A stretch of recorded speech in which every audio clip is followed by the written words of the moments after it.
أعوذ بالله من الشيطان الرجيم بسم الله الرحمن الرحيم رب اشرح لي صدري ويسر لي أمري واحلل عقدة من لساني يفقه قولي رب زدني علما اللهم فقهنا في الدين اللهم انفعنا بما علمتنا وعلمنا ما ينفعنا وزدنا علما. السلام عليكم ورحمة الله وبركاته. اللہ تعالیٰ ہر سننے والے کو اپنی حفظ و امان میں رکھے، صحت اور ایمان کی بہترین حالت میں رکھے، آمین یا رب العالمین۔ جہاں جہاں مسلمانوں پر مظالم ہیں، ظلم و ستم ہے، اللہ تعالیٰ ان کو محفوظ فرمائے، اللہ تعالیٰ ان کی خاص مدد فرمائے، آمین یا رب العالمین۔ آج کا ہمارا لیسن آیت نمبر 56 سے 61 تک ہے، سورۃ القصص، پارہ ہے 20۔ انشاءاللہ ترجمہ اور تفسیر ساتھ ساتھ کریں گے۔ لاسٹ لیسن میں جو ٹاپک تھا، آیات تھی 48 سے 55 تک، تو اس میں ٹاپک تھا بیسیکلی، ایک تو بتایا گیا کہ کیسے انسان اپنی خواہش نفس کی وجہ سے اللہ کی کتاب اور رسول کی نفی کر دیتا ہے۔ پہلے موسیٰ علیہ السلام کا واقعہ تھا، اس کے بعد اسی کے بارے میں بات تھی تھوڑی سی، کہ جب کفار مکہ کو یہ حق سنایا جاتا تھا تو بجائے اس کے کہ وہ یہ سوچتے کہ یہ ایز اٹ از واقعہ رسول اللہ صلی اللہ علیہ وسلم کیسے کوٹ کر رہے ہیں، یقیناً یہ اللہ کے نبی ہیں اور یہ اللہ تعالیٰ نے ہی واقعہ نازل کیا ہے، وہ عجیب و غریب سے مطالبات کرتے کہ آپ کو وہ کیوں نہ دیا گیا جو موسیٰ علیہ السلام کو دیا گیا، اور آپ پر اکٹھی کتاب کیوں نہ اتری گئی، اور بہت سی ایسی اتاری گئی، اور بہت سی ایسی باتیں جو مختلف آیات میں، احادیث میں ہمیں پتہ چلتی ہیں کہ ان کے کیا کیا مطالبات تھے اور کیا کیا ان کے آرگیومنٹس تھے اور بہانے تھے۔ اس کے بعد اللہ تعالیٰ نے فرمایا کہ اگر ان سب باتوں کے باوجود یہ آپ کی پیروی نہیں کر رہے تو پھر یہ خواہش نفس کے غلام ہیں۔ ہدایت کا نہ ملنا اس بات کی دلیل ہے کہ وہ انسان اپنی خواہش نفس میں پڑا ہے، اور وہ انشاءاللہ آج کے لیکچر کی پہلی آیت میں ہی انشاءاللہ واضح ہو جائے گا۔ اس کے بعد اللہ تعالیٰ نے کیا فرمایا کہ پے در پہ ہدایت بھیجی گئی، پے در پہ ہدایت بھیجی گئی۔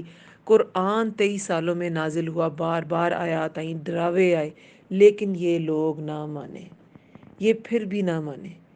جن لوگوں کو کتاب دی اللہ تعالیٰ نے، ان سے بھی یہ رجوع کرتے تھے، لیکن پھر بھی یہ مان کر نہیں دیتے تھے، اور جو اہل کتاب مان جاتے تھے ان کی تعریف فرمائی گئی پچھلی آیات میں کہ ان کے لیے دوہرا اجر ہے۔ اور اسی طرح کا مضمون جو ہے وہ سورہ شعراء کی 197 آیت ہم نے لاسٹ لیکچر میں کوٹ کی، اس میں بھی تھا۔ سورہ الاسراء کی 107 اور 108 نہیں، آل عمران کی آیت کوٹ کی تھی 199، اس میں تھا، اور الاسراء کی 107 اور 108 آیت میں بھی یہی مضمون ہے تقریباً، کہ 107 آیت میں ہے کہ کہہ دیجئے اس پر ایمان لاؤ یا ایمان نہ لاؤ، بلا شبہ جنہیں اس سے پہلے علم دیا گیا، جب ان پر تلاوت کی جاتی ہے وہ اپنی ٹھوڑیوں کے بل سجدے میں گر پڑتے ہیں، للاذقانی سجدہ، اور وہ کہتے ہیں 108 آیت میں کیا ہے، اور وہ کہتے ہیں پاک ہے ہمارا رب، بے شک ہمارے رب کا وعدہ ضرور پورا ہونا ہے۔ تو جو اہل کتاب ایمان والے تھے ان کا طریقہ یہی تھا۔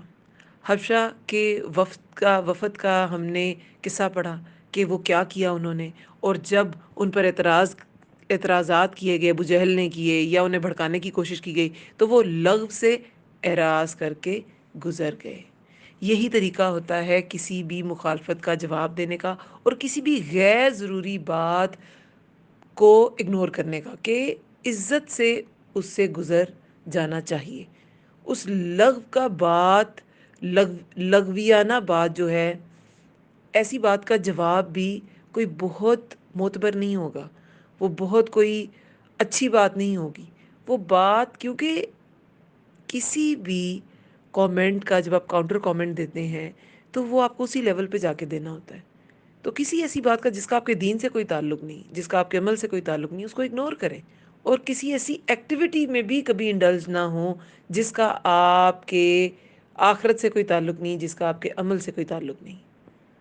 دیکھیں سورہ شعراء کی میں نے بھی بات کی تھی 197 آیت، اس میں اللہ تعالیٰ فرماتے ہیں کیا ان کے لیے یہ ایک نشانی کافی نہیں کہ بنی اسرائیل کے علماء بھی اس کو جانتے تھے؟ اس کو کس کو؟ قرآن کو یا رسول اللہ صلی اللہ علیہ وسلم کو؟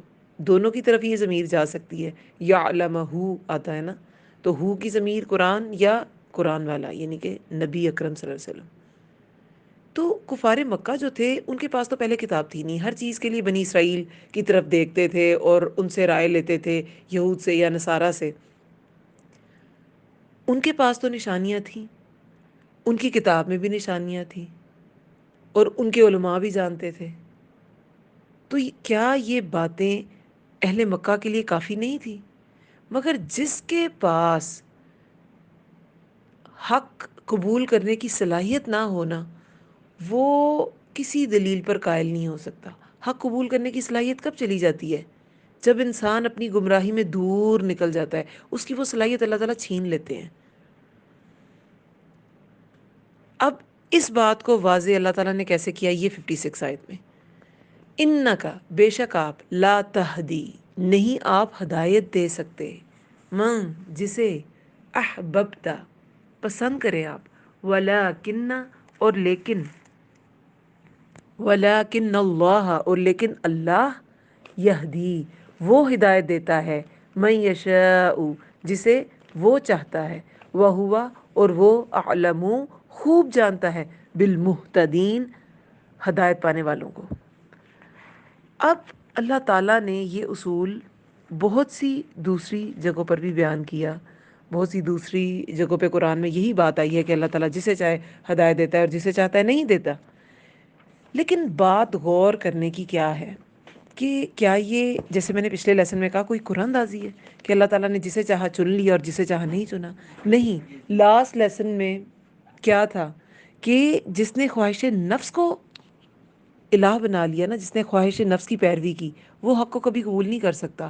آپ جتنا بھی، رسول اللہ کو کیا کہا گیا کہ آپ کی اگر یہ پیروی نہیں کرتے تو یقیناً یہ اپنی خواہش میں پڑے ہیں۔ اسی طرح یہاں پر اللہ تعالیٰ فرما رہے ہیں نبی اکرم صلی اللہ علیہ وسلم کو کہ آپ انہیں ہدایت نہیں دے سکتے جنہیں آپ پسند کریں۔ جو ہدایت ہے وہ اللہ کی طرف سے ہے، کوئی نبی بھی نہیں دے سکتا۔ اللہ تعالیٰ ہدایت انسان کو دیتا ہے، اس کا ایک کرائٹیریا ہے، اور وہ کرائٹیریا ہدایت کی طلب ہے۔ دیکھیں، دو طرح کی ہدایت ہوتی ہے، ایک ہدایت ارشاد اور ایک ہدایت توفیق۔ ہدایت ارشاد تو کوئی بھی دے سکتا ہے، آپ نے بات بیان کی، ہدایت کی طرف بلایا اور ہاں جی آپ نے فرض پورا کر دیا، لیکن اس کی طرف جو آئے گا، اس ہدایت کی پیروی جو کرے گا، وہ ہوگی ہدایت توفیق۔ وہ صرف اللہ تعالیٰ کر سکتا ہے، کوئی نبی نہیں کر سکتا، کوئی انسان نہیں کر سکتا۔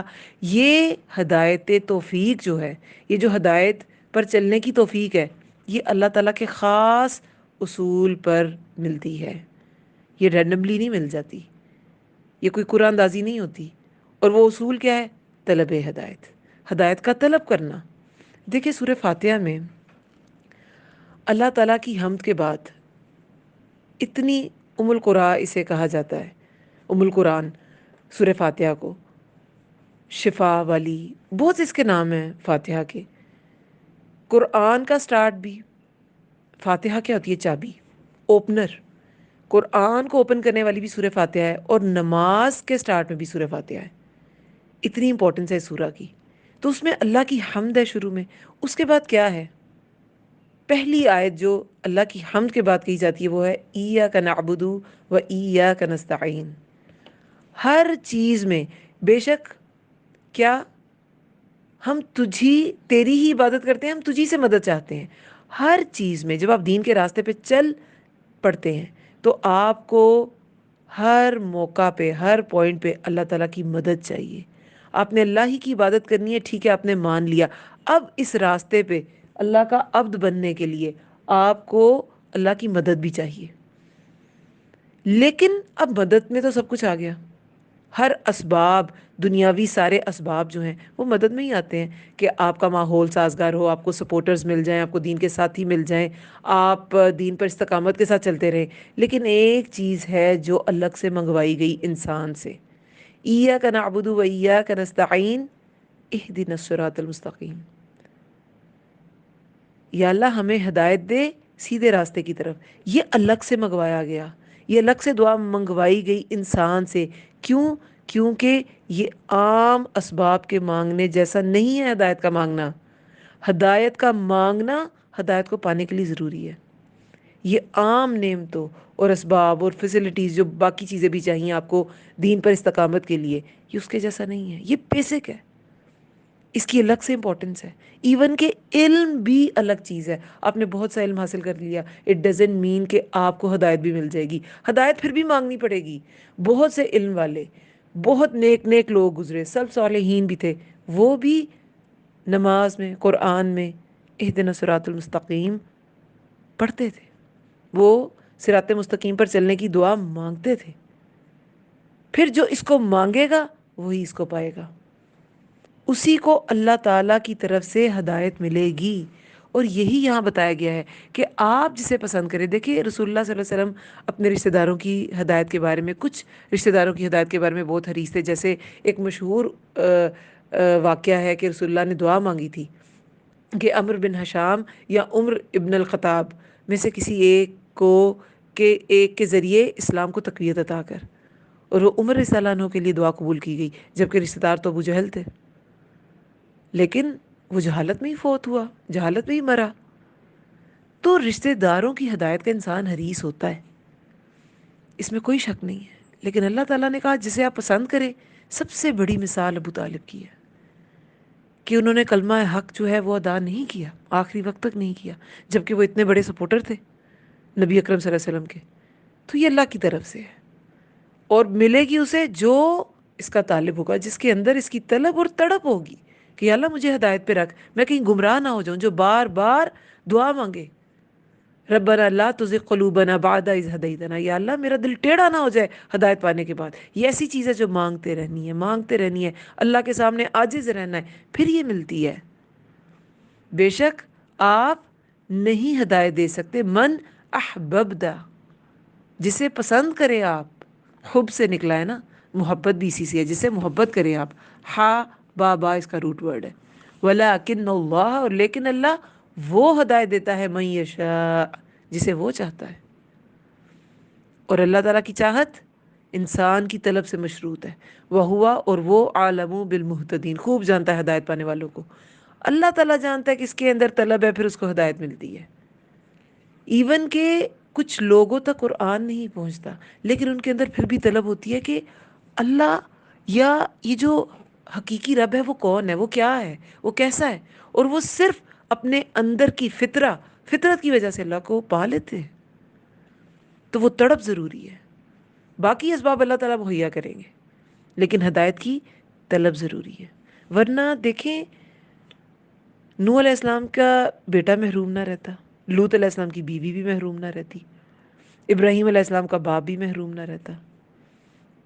یہ توفیق طالب کو ملنی ہے. یہ طالب نہیں تھے تو یہ محروم رہے. انبیاء کی قربت میں رہے مگر محروم رہے. سورۃ النحل میں آیت نمبر 37 میں کیا آتا ہے؟ اگر تم ان کی ہدایت کے حریص بھی ہو تو اللہ تعالیٰ ہدایت نہیں دے سکتا جس کو وہ بھٹکا دے. اب وہ اللہ تعالیٰ خواہ مخواہ تو نہیں کسی کو پکڑ کے بھٹکاتے نا، وہ بھٹکا دے یعنی کہ وہ خود انسان چوز ہی راستہ ایسا کرتا ہے گمراہی والا، پھر اللہ اسے بھٹکا دیتا ہے. اس نے جب ہدایت چوز ہی نہیں کی تو اللہ تعالیٰ اسے نہیں دیتا. انسان کی چوائس پہ چھوڑا گیا ہے. انہی چیزوں کا تو حساب ہے. یہی چیزیں تو انسان کی چوائس پہ چھوڑی گئی ہیں. باقی سب کچھ تو اللہ تعالیٰ نے متعین کر دیا، اتنی زندگی ہوگی، یہ اولاد ہوگی، یہاں شادی ہوگی، اور ان کے لیے یہ میں نے اسباب مہیا کر دیے. ایسے آسمان سے سورج نکلے گا، اس وقت نکلے گا، اس وقت غروب ہوگا، ایسے چاند ستارے ہوں گے، ایسے پھول پودے ہوں گے. باقی سب کچھ تو متعین ہے. یہی تو چوائس چھوڑی انسان پہ. ہدایت پہ آتا ہے یا نہیں، ہدایت مانگتا ہے کہ نہیں. سورۃ النجم میں آیت نمبر 30 میں کیا ہے؟ بے شک آپ کا رب زیادہ جانتا ہے کون بھٹک گیا راستے سے، اور وہی جانتا ہے جس نے ہدایت پائی. اللہ تعالیٰ کے پاس یہ نالج ہے، کسی انسان کے پاس نہیں ہے. سورہ یوسف آیت نمبر 103 میں، خواہ تم کتنے ہی حریص کیوں نہ ہو تم یہی دیکھو گے کہ اکثر لوگ ایمان نہیں لاتے. انسان کی حرص کی وجہ سے کوئی ہدایت نہیں لے سکتا، لیکن ہاں داعی دین جو ہے اسے ہدایت کا حریص ہونا پڑتا ہے، ورنہ وہ دعوت کا کام نہیں کر سکتا. اسے ہدایت کا حریص ہونا پڑتا ہے لوگوں کی. ہاں پھر توفیق اللہ تعالیٰ ہی دیں گے جس کے اندر طلب ہوگی. لیکن جیسے یہاں رشتہ داروں کی بات ہے کہ جسے آپ پسند کریں، لیکن رسول اللہ صلی اللہ علیہ وسلم تمام لوگوں کے لیے حریص تھے ہدایت کی، تمام لوگوں کی فکر کرتے تھے. فلا اللہ کا باقی النفس کا اعلیٰ آثارہم. کیا آتا ہے کہ آپ تو ان کے پیچھے اپنا آپ ہلاک کر ڈالیں گے، ان کے پیچھے اپنا آپ گھول دیں گے کہ یہ ہدایت کیوں نہیں پا رہے. تو ہدایت کا حریص ہونا ہے، لیکن کتنے ہی حریص کیوں نہ ہو جائیں، جب تک اللہ تعالیٰ نہیں چاہیں گے لوگ ایمان نہیں لائیں گے. اور اکثر لوگ خود چاہتے ہی نہیں ہیں تو پھر وہ ایمان بھی نہیں لاتے. اور یہ ایمان نہ لانے کی کیا وجہ ہے؟ کیوں انسان دین کی طرف نہیں آتا؟ دیکھیے اتنے لوگ آج بھی دین کا کام کر رہے ہیں. سلف صالحین، رسول اللہ صلی اللہ علیہ وسلم نے تمام رحمت للعالمین تھے، تمام عالمین کے لیے رحمت تھے. صحابہ نے دین کا کام کیا، مختلف خطوں میں پھیل گئے. کوئی حضرت علی رضی اللہ عنہ نے کوفہ میں سینٹر بنایا، کسی نے مدینہ میں بنایا، کسی نے کہیں پہ حکومت کی. لیکن ہر جگہ کوشش سب کی ایک ہی تھی کہ لوگ دائرہ اسلام میں داخل ہو جائیں، لوگ ایمان لے آئیں. لیکن پھر بھی اس کے باوجود بہت سے لوگ ایمان نہیں لاتے. کیوں؟ وہی بات جو پچھلے لیسن میں تھی، اگر وہ آپ کی پیروی نہیں کرتے تو وہ خواہش نفس میں پڑے ہیں، اپنی خواہشات کا شکار ہے. یہ نفس کو الہ بنانا انسان کو ہدایت پانے نہیں دیتا. یہی سچ ہے. اپنی مرضی کا عقیدہ ہم اس کو فالو کریں گے، اپنی مرضی کے لوگوں کو فالو کریں گے، اپنی مرضی کی چیزوں کو، فلسفوں کو فالو کریں گے. جو چیز پسند ہے اس کے پیچھے جت جائیں گے. اللہ کو جو پسند ہے وہ تو ہم نے آپشنل رکھا ہوتا ہے. اس لیے میں نے کہا کہ جو خواہش کے پیچھے پڑ جائے گا وہ ہدایت نہیں حاصل کر سکتا. اور یہ اس آیت میں دیکھیں کتنی بڑی اس کی دلیل ہے کہ جسے آپ پسند کریں نہیں وہ پا سکتا ہدایت. یہ اللہ ہی جانتا ہے کس کو ملے گی. پھر 57 آیت میں وقالو، اور انہوں نے کہا ان نتبع الہدا، اگر ہم پیروی کریں، اگر نتبع ہم پیروی کریں کس کی؟ ہدا، ہدایت کی، معاکا آپ کے ساتھ. اب یہ کنہوں نے کہا؟ قریش نے، کفار مکہ نے، جو بھی اہل مکہ میں سے بات نہیں سنتے تھے ان کی بات کی جا رہی ہے. کیا کہا انہوں نے؟ اگر ہم پیروی کریں ہدایت کی، معاکا آپ کے ساتھ، نتخطف ہم اچک لیے جائیں گے. خطفہ کیا ہوتا ہے؟ اچک لیے جانا، وڈرا کر لیا جانا، کہ ہم اچک لیے جائیں گے. من ارضنا اپنی زمین سے. اولم کیا بھلا نہیں، نمکن ہم نے جگہ دی، لہم انہیں، حرمن حرم، آمنن امن والے میں، الیہی طرف اس کے، ثمرات پھل، کلی ہر شیء ان چیز کے، کہ ہر چیز کے پھل، ہر طرح کا پھل، ہر طرح کی نعمت ادھر آتی ہے، رزقاً رزق کے طور پہ، من لدنا ہماری طرف سے، ولیکن اور لیکن اکثرہم اکثر ان کے، لا یعلمون نہیں وہ علم رکھتے. اب یہاں پر کفار کا کیا آرگیومنٹ ہوتا تھا؟ انہوں نے کہا کہ اگر ہم پیروی کریں گے آپ کے ساتھ، آپ کی ہدایت کی، جو ہدایت آپ ہمیں دیتے ہیں، ہم اچک لیے جائیں گے اپنی زمین سے. اہل مکہ اچک لیے جائیں گے، یعنی وہ جو ان کی زمین ہے، وہاں جو سہولتیں ہیں، ان سے وہ ان سہولتوں سے محروم کر دیے جائیں گے. نبی صلی اللہ علیہ وسلم کی تعلیمات کو قبول کرنے میں صرف یہ نہیں تھا کہ انہیں اپنا دین بدلنا پڑ رہا تھا، انہیں عقیدہ بدلنا پڑ رہا تھا، بلکہ ان کا سب کچھ جا رہا تھا. ان کی سرداری، وہ جو اس زمین کے ساتھ ان کے فائدے جڑے تھے نا، وہ سب جا رہے تھے. کعبہ میں 360 بت کیسے جمع ہو گئے؟ اتنے تو مکہ کے اندر قبائل نہیں تھے، اتنے بت کیسے آ گئے؟ ہر قبیلے، جو مکہ کے ارد گرد بھی قبائل تھے نا، ہر قبیلے کا بت انہوں نے کعبہ میں رکھ دیا تھا مکہ والوں نے، کہ سب قبائل خوش ہو جائیں، سب آ کر اس کعبہ کا طواف کریں، اس کا حج کریں. پھر کیا ہوتا تھا؟ وہ سب تحائف لے کے آتے تھے. ہر چیز، ہر طرح کی قیمتی قیمتی اشیاء مکہ میں پہنچتی تھیں. آپس میں قبائل چاہے لڑ پڑیں، جنگ و جدل ہو جائے، مگر مکہ پر کوئی چڑھائی نہیں کرتا تھا. کیوں؟ کیونکہ وہ ڈرتے تھے کہ ہمارا تو وہاں الہ ہے، ہمارا بت ناراض ہو جائے گا، اور یہ کہ اگر ہم نے ان پر چڑھائی کی تو یہ تو ہمارا بت، ہمارا خدا ہی توڑ دیں گے۔ کیسی سوچ تھی ان کی؟ وہ کیسا الہ ہے جو کوئی توڑ دے گا؟ لیکن یہی سوچ تھی کہ مکہ والے ان کے بت کو توڑ دیں گے، اس کو نقصان پہنچائیں گے۔ تو مکہ والوں کی ایک اتھارٹی تھی، مکہ والے سب سے معزز تھے عرب میں، کعبہ کے مجاور تھے، کنجی بردار تھے، یہ ساری چیزیں ان کی، ہاں حاجیوں کی خدمت بھی کرتے تھے، اور اس میں ہی وہ اسی کو کافی سمجھتے تھے کہ بس جنت میں جانے کے لیے یہی کافی ہے، ہمارے بخشے جانے کے لیے بس یہی عمل کافی ہے۔ تو یہ سب کچھ جو تھا، یہ سارا مرتبہ اور اس مرتبے کی وجہ سے آنے والے تحائف، ان سے وہ محروم نہیں ہونا چاہتے تھے، اس لیے وہ کیا تھا انہیں کہ ہم آپ کو فالو نہیں کر سکتے، اگر ہم آپ کی پیروی کی ہم نے تو ہم اچک لیے جائیں گے، ہماری تو ساری سرداریاں اور سارے ہمارے فائدے ختم ہو جائیں گے۔ اب اللہ تعالیٰ کیا فرماتے ہیں؟ اولم، کیا، آ کوشچن، حرف استفہام ہے، سوالیہ حرف ہے، کیا، اوا، کیا بھلا، لم، لم ہوتا ہے نہیں، کیا بھلا نہیں ہم نے جگہ دی انہیں حرم، حرم ہوتی ہے حرمت والی جگہ، حرمت والی ہے نا، مکہ حرمت والی جگہ ہے، لڑائی جھگڑا منع ہے، حرمت والے مہینے بھی ہوتے ہیں، تو ہم نے جگہ دی انہیں حرم، کون سے حرمت والے مہینے؟ ذی القعدہ، ذی الحج، محرم اور رجب۔ مکہ میں ہم نے انہیں جگہ دی، حرم ہے وہ حرمت والی جگہ ہے اور امن والا ہے، حرم امن والے میں، حرمت والی جگہ اور امن والی، کوئی جنگ و جدل وہاں نہیں ہوتا، کوئی وہاں چڑھائی کر ہی نہیں سکتا، سب کو اپنے اپنے بتوں کی فکر تھی۔ لیکن اگر ہدایت کو قبول کر لیتے تب بھی دیکھتے کتنی لڑائی ہوئی، جب فتح مکہ ہوا تو کوئی جنگ و جدل ہوا تھا؟ نہیں ہوا تھا، اللہ کے نام پہ مکہ کو فتح کیا گیا، کوئی خون ریزی نہیں ہوئی تھی فتح مکہ کے دوران۔ 4 سے 5 لوگ تھے جنہیں قتل کا حکم دیا گیا تھا، ان میں سے بھی 1 2 کو معاف کر دیا گیا تھا ان کی امان مانگنے پر، باقی سب کو تو آپ معافی دے دی گئی تھی، اور بہت سے بڑے بڑے جو کفار کے سردار تھے مسلمان ہو گئے تھے۔ تو اللہ تعالیٰ فرماتے ہیں کہ تم ڈرتے ہو کہ تم سے چیزیں چھین لی جائیں گی، کیا ہم نے تمہیں پہلے حرم میں جگہ نہیں دی؟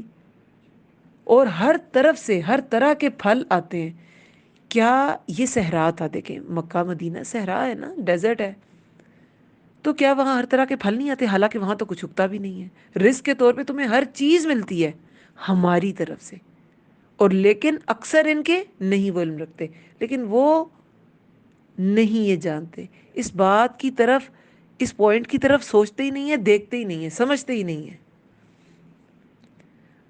دیکھیں رسول اللہ صلی اللہ علیہ وسلم کے زمانے میں تو کافی قبائل ادھر آباد تھے، لیکن جب ابراہیم علیہ السلام نے حضرت ہاجرہ علیہ السلام اور اسماعیل علیہ السلام کو وہاں چھوڑا تھا، تب وہاں کیا تھا؟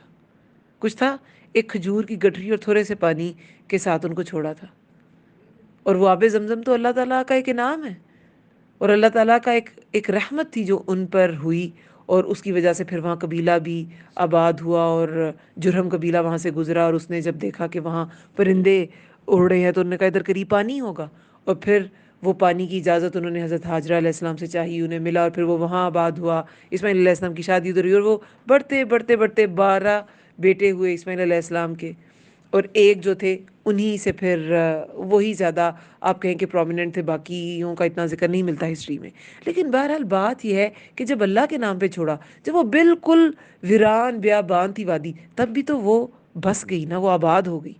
تو یہ مکہ والوں کو تو جو رسول اللہ صلی اللہ علیہ وسلم کا زمانہ تھا، اس میں تو بہت سے انعامات پہلے ہی تھے مکہ والوں پر، بہت سی فیسلٹیز تو پہلے ہی تھیں، بہت سے پھل تو پہلے ہی آ رہے تھے، تو جس رب نے وہ دیا ہے تو وہ تمہیں، اگر تم حق کی پیروی کرو گے اور ان بتوں کو چھوڑ دو گے، وہ رب تمہیں تب بھی نواز دے گا، لیکن اکثر ان کے نہیں وہ علم رکھتے۔ وَكَمْ، اور کتنی ہی، اہلکنا، ہلاک کی ہم نے من قریۃ، بستیاں، باترت، جو اتراتی تھی، معیشتہا، اپنی معیشت پر،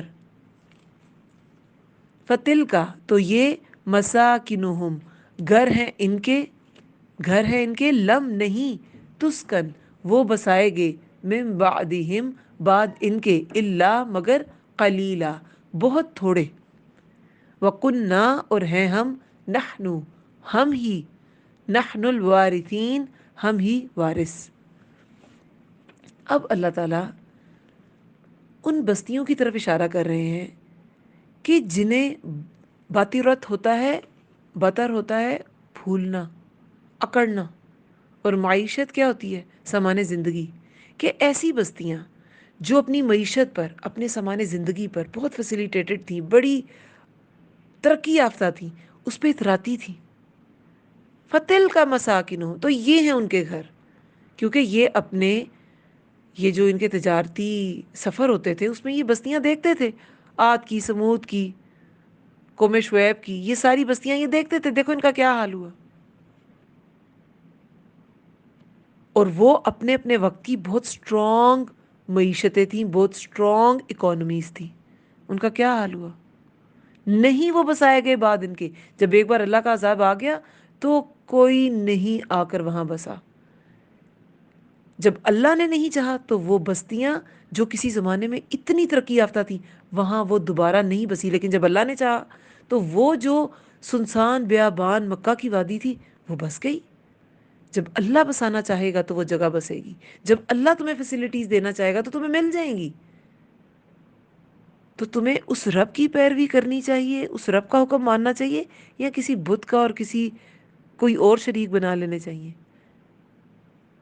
اس رب کا حکم ماننا چاہیے جس کے ہاتھ میں معیشتوں کا اتار چڑھاؤ ہوتا ہے، ان کا عروج اور زوال ہوتا ہے۔ تو یہ ہے وہ گھر، تل کا مؤنث کا صیغہ ہے، ویسے تو وہ کے لیے آتا ہے لیکن یہاں پر یہ ترجمہ کیا گیا ہے، یہ اشارہ بعید ہے، اور آتا بھی مؤنث کے لیے ہے، لیکن مسکن جو ہے وہ چونکہ غیر عاقل ہے، غیر عاقل کی جب جمع ہوتی ہے نا مساکن، اس کے لیے جو اشارہ آتا ہے وہ مؤنث کا ہوتا ہے۔ یہ ایک رول ہے گرامر کا، غیر عاقل کی جمع جب ہو نا، جیسے قلم اقلام، تو اس کے لیے بھی فتل کا اقلام ہی آئے گا، کہ یہ کہ وہ ہیں پینس یا وہ ہیں قلمیں، تو اس طرح۔ تو یہ گھر ہیں ان کے۔ اب وہ جو تھی ساری بستیاں، یہ ان کے گھر دیکھ لو، نہیں وہ بسائے کے بعد ان کے، مگر بہت تھوڑے، کوئی آ کر کچھ دیر اس کو وزٹ کر لے عبرت پکڑنے کے لیے، یا ویسے اچھا کیا ہوا ان کے ساتھ، لیکن وہ بسے نہیں دوبارہ۔ اور ہے ہم ہی، ہیں ہم ہی وارث، کہ ہر چیز کا وارث، ہر چیز کا بہرحال اس کا وارث اور اینڈ پہ جو اتھارٹی ہے وہ اللہ تعالیٰ کی ہے۔ اللہ تعالیٰ ہی اس بیابان، جب وہ آباد تھی بستیاں تب وارث تھے، اور جب وہ اجڑ گئیں تب بھی اللہ ہی وارث تھے۔ اللہ تعالیٰ نے ہی ان کو ایسا کر دیا، اور اللہ تعالیٰ ہی اس کے مالک اور وارث ہیں۔ اور یہ جو مکہ والے جن چیزوں سے ڈرتے تھے تو اللہ تعالیٰ بتا رہے ہیں کہ ہم ہی وارث ہیں۔ یہ جن نعمتوں کے جانے سے تم ڈرتے ہو، ہم اس کو بھی، اور دیکھیں مکہ میں قحط پڑا بھی تھا، ان کو یہ ایک ایک لیسن، ایک سبق سمجھانے کی کوشش کی بھی گئی تھی۔ کچھ تو سمجھ گئے لیکن کچھ بہت آخر میں جا کے سمجھے، اور کچھ سمجھے ہی نہیں۔ وما کانا، اور نہیں ہے، ربو کا، رب آپ کا، مہلک القری، ہلاک کرنے والا بستیوں کو، حتیٰ یہاں تک کہ یبعثا، وہ بھیج دے، فی امہا، ان کے مرکز میں، رسولا یتلو، کوئی رسول، یتلو جو پڑھتا ہو، علیہم ان پر، آیاتنا، آیات ہماری، وما، اور نہیں، کننا، ہیں ہم، مہلک القری، ہلاک کرنے والے بستیوں کو، الا، مگر، واہلھا، اس حال میں کہ رہنے والے اس کے، وا جو ہے اس کا ترجمہ اور بھی کیا جاتا ہے، حالانکہ بھی کیا جاتا ہے، اس حال میں کہ یہ بھی کیا جاتا ہے، وا اس حال میں کہ اہلھا، اس کے رہنے والے، ظالمون، ظالم ہوں۔ اب یہاں پر کیا اصول بتایا جا رہا ہے؟ اور نہیں ہے رب آپ کا، مہلک القری، ہلاک کرنے والا بستیوں کو، حتیٰ کہ یہاں تک کہ وہ بھیج دے، امہا، اس کے مرکز میں۔ ام کیا ہوتی ہے؟ کسی چیز کی جڑ، اوریجن کی جگہ۔ ماں کو ام کیوں کہتے ہیں؟ وہ بچوں کا اوریجن ہوتی ہے نا، بچے اسی سے آتے ہیں، ان کے طور اتوار بھی ان کی ماں سے آتے ہیں، اور جنم بھی اللہ تعالیٰ نے ایک طریقہ بنایا ہے کہ وہ ماں سے ہی آتے ہیں۔ تو ام، یعنی کہ بستیوں کے جو مرکز ہوتے تھے، جو سینٹرل پوائنٹس ہوتے تھے، جو شہر ہوتے تھے، وہاں پر میجر جگہوں پہ کسی بھی بستی کے جب تک رسول کو نہیں بھیجا جاتا تھا ان بستیوں کو ہلاک نہیں کیا جاتا تھا۔ سورہ بنی اسرائیل میں بھی ایسے ہی آیا ہے 15 آیت میں، اور نہیں تھے ہم عذاب دینے والے یہاں تک کہ ہم بھیج دیں کوئی رسول۔ سورہ شورا میں بھی ایسے ہی آیا کہ تاکہ آپ ڈرائیں ام القریٰ کو اور ارد گرد کو، یعنی کہ بستیوں کی ماں کو اور ارد گرد کو۔ اگر مرکز میں، شہروں میں کوئی ٹرینڈ چل نکلتا ہے، کوئی بات فیمس ہو جاتی ہے تو گاؤں تک پہنچ ہی جاتی ہے، کیونکہ پسماندہ علاقے ہمیشہ جو ڈیولپڈ سٹی ہیں، ڈیولپڈ ایریاز ہیں، ان کو فالو کرتے ہیں۔ طرز تعمیر میں دیکھ لیں، لوگوں کے رہن سہن میں دیکھ لیں، کپڑوں کو اگر آپ دیکھ لیں کہ کپڑے کیسے چل رہے ہیں، وہ دیکھتے ہیں شہروں میں کیسا ٹرینڈ ہے ہر چیز کے لیے۔ تعلیمی مراکز، ہر طرح کی جو ایکٹیویٹیز ہیں وہ دیکھیں، اکنامک ایکٹیویٹیز، ایجوکیشنل ایکٹیویٹیز، وہ میجر سٹیز میں زیادہ کی جاتی ہے۔ کیوں؟ کیونکہ گاؤں والے لوگ اس کو فالو کر ہی لیں گے۔ لیکن اگر آپ کسی گاؤں میں جا کے کوئی مدرسہ کھول لیں، کوئی ادارہ کھول لیں، شہر والے اس کو فالو نہیں کریں گے، وہ وہیں تک رہے گی بات۔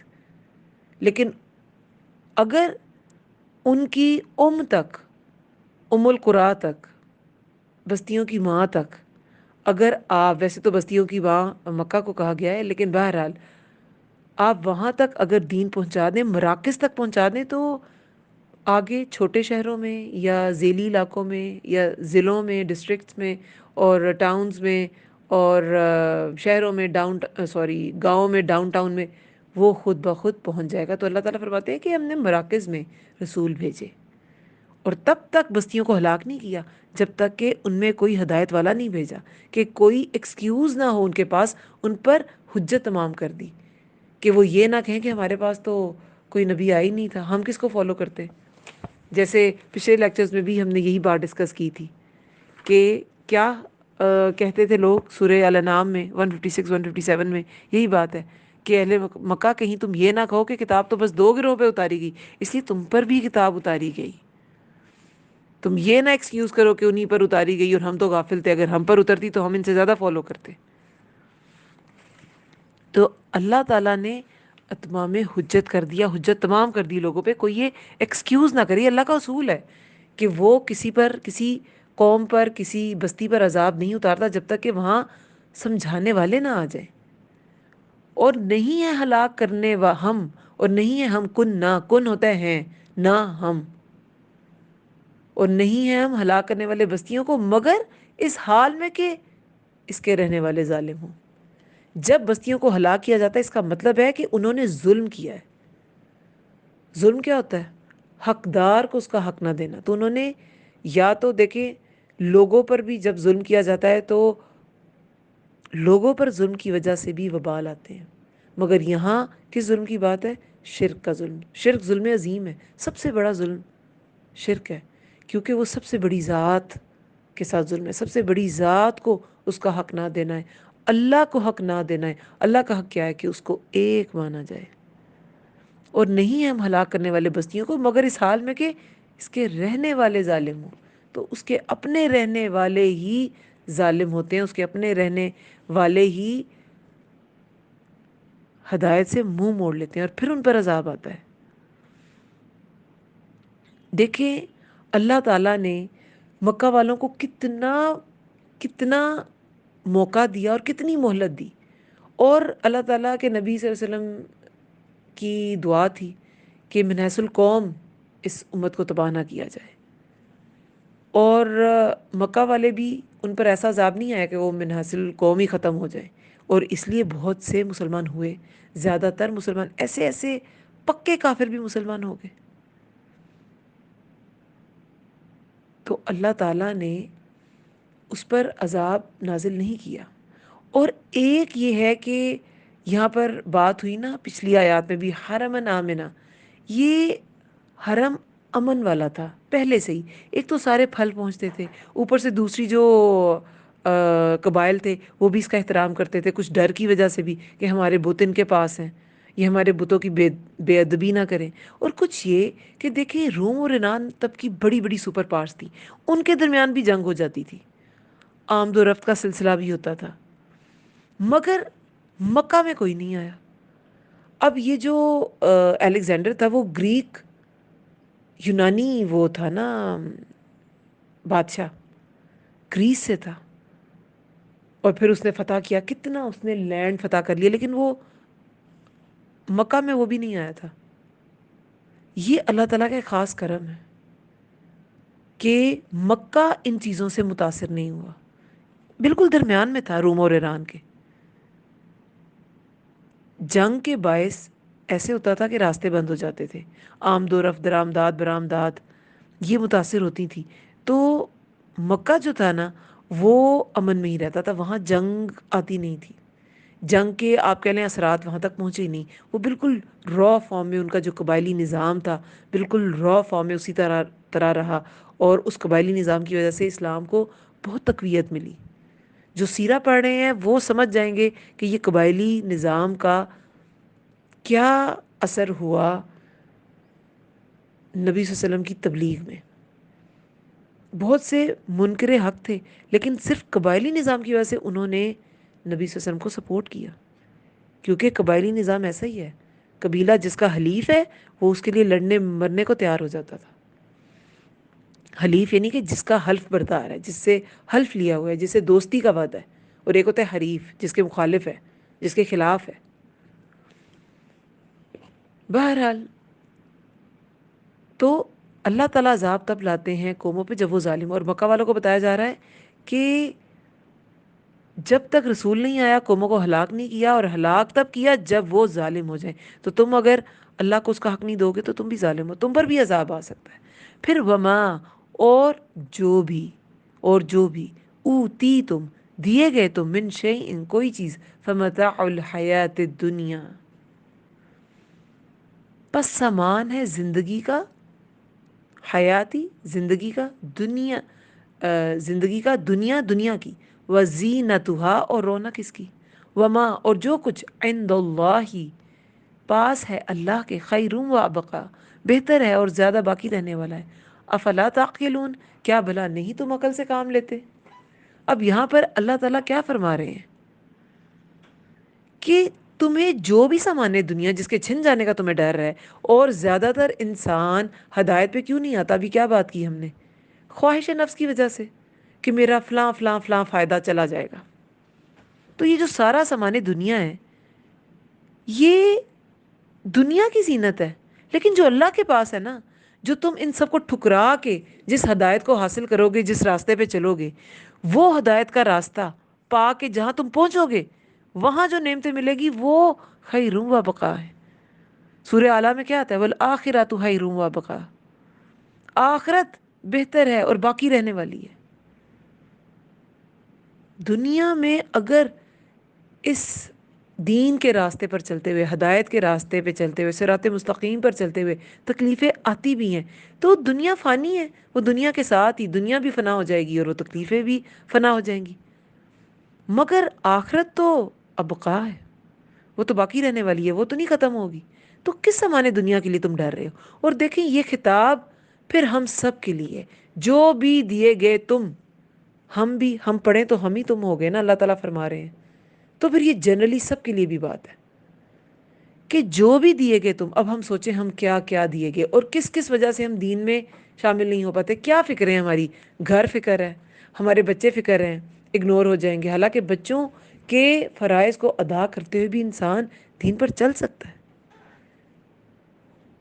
یہ سارے فرائض ادا کرتے ہوئے انسان دین پہ چل سکتا ہے، بس ان کو، بچوں کو، ان کی اپبرنگنگ ایسے کرنی ہے جیسے اللہ نے کہا ہے، رشتہ داروں کے ساتھ سلوک ویسے کریں جیسے اللہ نے کہا ہے، سب کچھ نبھائیں، نسبی رشتے، سسرالی رشتے، سب رشتے نبھائیں، ازواج کے، میاں بیوی کے، ماں باپ کا، بھائی بہن کا، بچوں کے ساتھ سب رشتے نبھائیں، بس اس طرح جیسے اللہ نے کہا ہے. یہی ہدایت ہے. ہدایت یہ تو نہیں ہے کہ رہبانیت اختیار کر لو اور جنگلوں میں نکل جاؤ، یہ تو اللہ نے نہیں کہا. لیکن ہم اس پہ بھی راضی نہیں ہوتے، ہم اس کی بھی ایکسٹریم پر جاتے ہیں.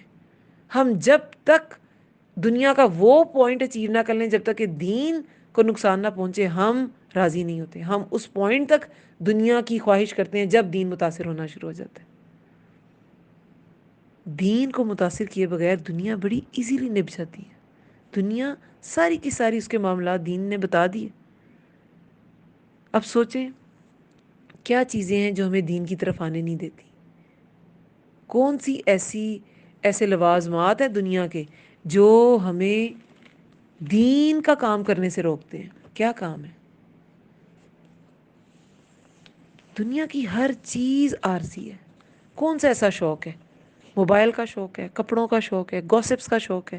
گوسپس کے بارے میں تو لاسٹ لیسن میں بھی کتنی بات تھی. جو لغو میں پڑ جاتا ہے وہ تو دوہرا اجر نہیں پائے گا.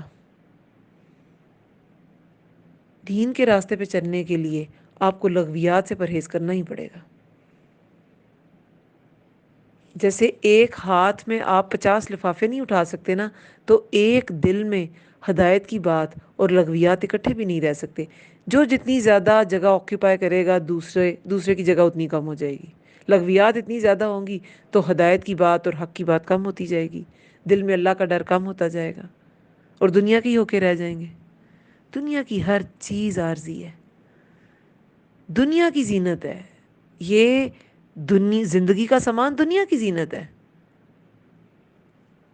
اچھے سے اچھا گھر 10 سال بعد 15 سال بعد اس کی وہ بات نہیں رہتی. ایلیویشنز خراب ہو جاتی ہیں، باہر سے ٹائلز ٹوٹ رہی ہوتی ہیں، پینٹس خراب ہو جاتے ہیں. خوبصورت سے خوبصورت جوڑا جسے لینے کے لیے عورتیں تڑپ رہی ہوتی ہیں، بعد میں وہی ڈسٹرز بن جاتے ہیں. اور بہت پسند ہو تو ڈسٹرز بنتے ہیں، ورنہ تو پہلے ہی وہ آپ دے دیتے ہیں کسی کو. چلیں اچھی بات ہے، صدقہ کر دیتے ہیں. لیکن بات یہ ہے کہ کوئی آپ کی چوائس اب بقا نہیں ہے، باقی نہیں رہے گی. کوئی ٹیسٹ، مزے کا کھانا کھا لیں، ہزاروں روپے کا کھانا کھا لیں، 50,000 ریسٹورنٹ پہ لگا کے آ جائیں، کتنی دیر زبان پہ رہے گا ذائقہ؟ ذرا سی دوسری چیز کھائی نہیں اس کا ذائقہ ختم ہو جائے گا. کوئی ٹیسٹ باقی نہیں رہنے والا، کوئی کپڑا باقی نہیں رہنے والا، کوئی تعمیر، کسی طرح کی عمارت باقی نہیں رہنے والی. سب ختم ہو جائیں گی. سب کی ایک مدت ہے. اللہ کے پاس جو ہے وہ باقی رہنے والا ہے. افلا تعقلون، کیا بھلا نہیں تم عقل سے کام لیتے؟ اب انسانوں کی عقل کو جھنجھوڑا جا رہا ہے کہ تمہیں عقل نہیں ہے. افمن وعدناہ، افمن وعدناہ، کیا بھلا وہ. حرف استفہام ہے. کیا؟ فا بھلا، من وہ جو، کیا بھلا وہ جو، وعدناہ وعدہ کیا ہم نے اس سے، وعدن وعدہ، حسنن اچھا، فا ہوا پھر وہ، لا کی ہی پانے والا ہے. لکی لام قوف یا اس کا روٹ ورڈ ہے، یعنی کہ ملاقات کرنے. ملاقات کرنا ہوتا ہے نا اس کا مطلب. تو ملاقات کرنا یعنی کہ مل جانا، اسے پانا ہے، اس وعدے سے مل جانا ہے، اس وعدے کو پا لینا ہے. کمن کا حرف تشبیہ ہے، مانند اس کے. من ہو سکتا ہے، کمن مانند اس کے ہو سکتا ہے. متعناہ سامان دیا ہم نے جسے، متاع الحیات الدنیا سامان زندگی کا دنیا کی. ثم پھر، ہوا وہ، یوم القیامتی دن قیامت کے، من المحضرین حاضر کیے جانے والوں میں سے ہوگا. حاضر کیے جانے والوں میں سے ہوگا. اب یہاں پر اللہ تعالیٰ کیا فرما رہے ہیں؟ کیا بھلا وہ جو وعدہ کیا ہم نے اسے وعدہ اچھا. وہ اچھا وعدہ کیا ہے؟ جنت کا وعدہ. کہ یہ جو اللہ تعالیٰ پہلے فرما رہے ہیں کہ یہ جو دنیا کی زندگی ہے، تم اتنا سامان ہے تمہارے پاس، یہ تو دنیا کی زینت ہے، اس میں سے کوئی چیز باقی رہنے والی نہیں ہے. میرے پاس جو چیز ہے وہ باقی رہنے والی. یہ باقی رہنے والی چیزیں کہاں ہیں؟ جنت میں. تو اللہ تعالیٰ فرما رہے ہیں کہ یہ جو میں نے وعدہ کیا ہے ان سے، اچھا وعدہ، وعدن حسنا، اچھا وعدہ کیا ہے. اور پھر یہ بھی نہیں، ایک تو وعدہ بھی بہت اچھا ہے، پھر پورا بھی کیا جائے گا. اس وعدے سے یہ ملے گا، اس وعدے کو یہ پورا پائے گا. یہ بھی نہیں کہ جھوٹا وعدہ ہے، ختم ہو جائے گا، توڑ دیا جائے گا. نہیں، رب نے کیا ہے، رب حقیقی نے کیا ہے، حقیقی وعدہ ہے، اچھا وعدہ ہے. کیا بھلا ایسا وعدہ مانند اس کے ہو سکتا ہے، اس سامان کے جو دنیا کا ہے، دنیا کی زندگی کا ہے. اس دنیا کی زندگی کا کیا وعدہ ہے؟ کوئی وعدہ نہیں. کتنی بھی کوئی وارنٹی کارڈ آپ کو دے دے، گارنٹی دے دیں کسی الیکٹرانک کی، کسی گھر کی، وہ وارنٹی پوری ہو بھی سکتی ہے، نہیں بھی ہو سکتی. بہت بار جو وارنٹی آپ کو ملی ہوتی ہے وہ چیز اتنی دیر نہیں چلتی، کبھی اسے زیادہ بھی چل جاتی ہے. لیکن اللہ تعالیٰ ایسا اوتھینٹک وعدہ، ایسا پورا کیا جانے والا وعدہ دیتے ہیں جس میں کوئی شک نہیں. ایک تو اتنا اچھا وعدہ جنت کا، جہاں پہ ہر چیز باقی رہنے والی ہوگی، ہر فیسلٹی باقی رہنے والی ہوگی، جو ذائقہ چاہیں گے چکھیں گے، جیسا مشروب چاہیں گے پیئیں گے. پاکیزہ ہوگی ہر چیز، پاک ہوگی ہر چیز، کلام پاکیزہ ہوگا، لغویات نہیں ہوں گی، سلام ہوگا، کلام، تسبیحات ہوں گی، اللہ کا ذکر ہوگا. کیسی خوبصورت جگہ ہوگی. وہاں کوئی تھکے گا نہیں، وہاں کوئی بیزار نہیں ہوگا، وہاں نیند نہیں ہوگی، وہاں تھکاوٹ نہیں ہوگی، وہاں کوئی بوڑھا نہیں ہوگا. اس دنیا میں جوانی کیا باقی رہنے والی ہے؟ کوئی چیز باقی رہنے والی نہیں ہے. وہاں جو چاہیں گے وہ ملے گا اور پھر رہے گا بھی. خلد ہے. جنت کی سب سے بڑی خوبی اس کا خلد ہے. خالدین، وہاں رہنے والے ہوں گے ہمیشہ، ہمیشگی ہے وہاں پہ. تو جو بھی سامان دنیا زندگی میں ملا، سامان، زینت کا سامان ملا، وہ حیات دنیا، متاع الحیات دنیا، سامان دنیا کی زندگی کا ہے. اور جو اللہ نے دیا وہ تو وعدہ سچا ہے، اور وہ پانے بھی والا ہے اس وعدے کو. پھر وہ دن قیامت کے حاضر کیے جانے والوں میں سے ہوگا. یہ محضرین کا ورڈ یوز کیا گیا ہے. یہ بھی کہا جا سکتا تھا کہ جو اس بات کو نہیں مانے گا اور دنیا کے سامان میں ہی لگا رہا اور آخرت کی اس نے فکر نہیں کی اور حق کو قبول نہیں کیا، تو پھر وہ معذبین میں سے ہوگا، عذاب دیا جائے گا. لیکن نہیں، حاضر کیا جائے گا. پہلے حاضر کیا جائے گا.